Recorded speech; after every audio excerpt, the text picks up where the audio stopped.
Marcos. Capítulo 4. Outra vez começou a ensinar à beira do mar, e reuniu-se a ele tão grande multidão que ele entrou num barco e sentou-se nele sobre o mar, e todo o povo estava em terra junto do mar. Então lhes ensinava muitas coisas por parábolas e lhes dizia no seu ensino: Ouvi, eis que o semeador saiu a semear. E aconteceu que, quando semeava, uma parte da semente caiu à beira do caminho, e vieram as aves e a comeram. Outra caiu no solo pedregoso, onde não havia muita terra, e logo nasceu, porque não tinha terra profunda. Mas, saindo o sol, queimou-se, e porque não tinha raiz, secou-se. E outra caiu entre espinhos, e cresceram os espinhos e a sufocaram, e não deu fruto. Mas outras caíram em boa terra e, vingando e crescendo, davam fruto, e um grão produzia 30, outro 60 e outro 100. E disse-lhes: Quem tem ouvidos para ouvir, ouça. Quando se achou só, os que estavam ao redor dele, com os 12, interrogaram-no acerca da parábola. E ele lhes disse: A vós é confiado o mistério do reino de Deus, mas aos de fora tudo se lhes diz por parábolas, para que vendo vejam e não percebam, e ouvindo ouçam e não entendam, para que não se convertam e sejam perdoados. Disse-lhes ainda: Não percebeis esta parábola? Como, pois, entendereis todas as parábolas? O semeador semeia a palavra. E os que estão junto do caminho são aqueles em quem a palavra é semeada, mas, tendo-a eles ouvido, vem logo Satanás e tira a palavra que neles foi semeada. Do mesmo modo, aqueles que foram semeados nos lugares pedregosos são os que, ouvindo a palavra, imediatamente com alegria a recebem. Mas não têm raiz em si mesmos, antes são de pouca duração. Depois, sobrevindo tribulação ou perseguição por causa da palavra, logo se escandalizam. Outros ainda são aqueles que foram semeados entre os espinhos, estes são os que ouvem a palavra. Mas os cuidados do mundo, a sedução das riquezas e a cobiça de outras coisas, entrando, sufocam a palavra, e ela fica infrutífera.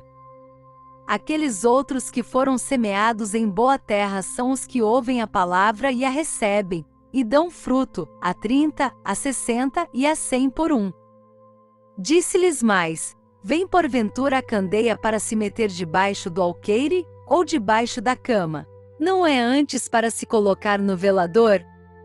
Porque nada está encoberto senão para ser manifesto, e nada foi escondido senão para vir à luz. Se alguém tem ouvidos para ouvir, ouça. Também lhes disse: Atendei ao que ouvis. Com a medida com que medis vos medirão a vós, e ainda se vos acrescentará. Pois ao que tem ser-lhe-á dado, e ao que não tem até aquilo que tem ser-lhe-á tirado.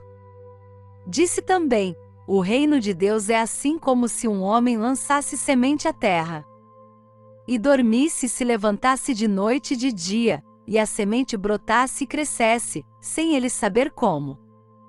A terra por si mesma produz fruto, primeiro a erva, depois a espiga, e por último o grão cheio na espiga. Mas assim que o fruto amadurecer, logo lhe mete a foice, porque é chegada a ceifa. Disse ainda: A que assemelharemos o reino de Deus? Ou com que parábola o representaremos? É como um grão de mostarda que, quando se semeia, é a menor de todas as sementes que há na terra. Mas, tendo sido semeado, cresce e faz-se a maior de todas as hortaliças e cria grandes ramos, de tal modo que as aves do céu podem aninhar-se à sua sombra. E com muitas parábolas tais lhes dirigia a palavra, conforme podiam compreender.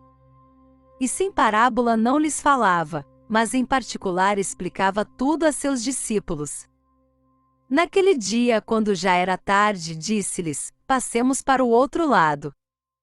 E eles, deixando a multidão, o levaram consigo, assim como estava no barco, e havia com ele também outros barcos. E se levantou grande tempestade de vento, e as ondas batiam dentro do barco, de modo que já se enchia. Ele, porém, estava na popa dormindo sobre a almofada, e despertaram-no e lhe perguntaram: Mestre, não se te dá que pereçamos? E ele, levantando-se, repreendeu o vento e disse ao mar: Cala-te, aquieta-te. E cessou o vento, e fez-se grande bonança. Então lhes perguntou: Por que sois assim tímidos? Ainda não tendes fé? Encheram-se de grande temor, e diziam uns aos outros: Quem porventura é este que até o vento e o mar lhe obedecem?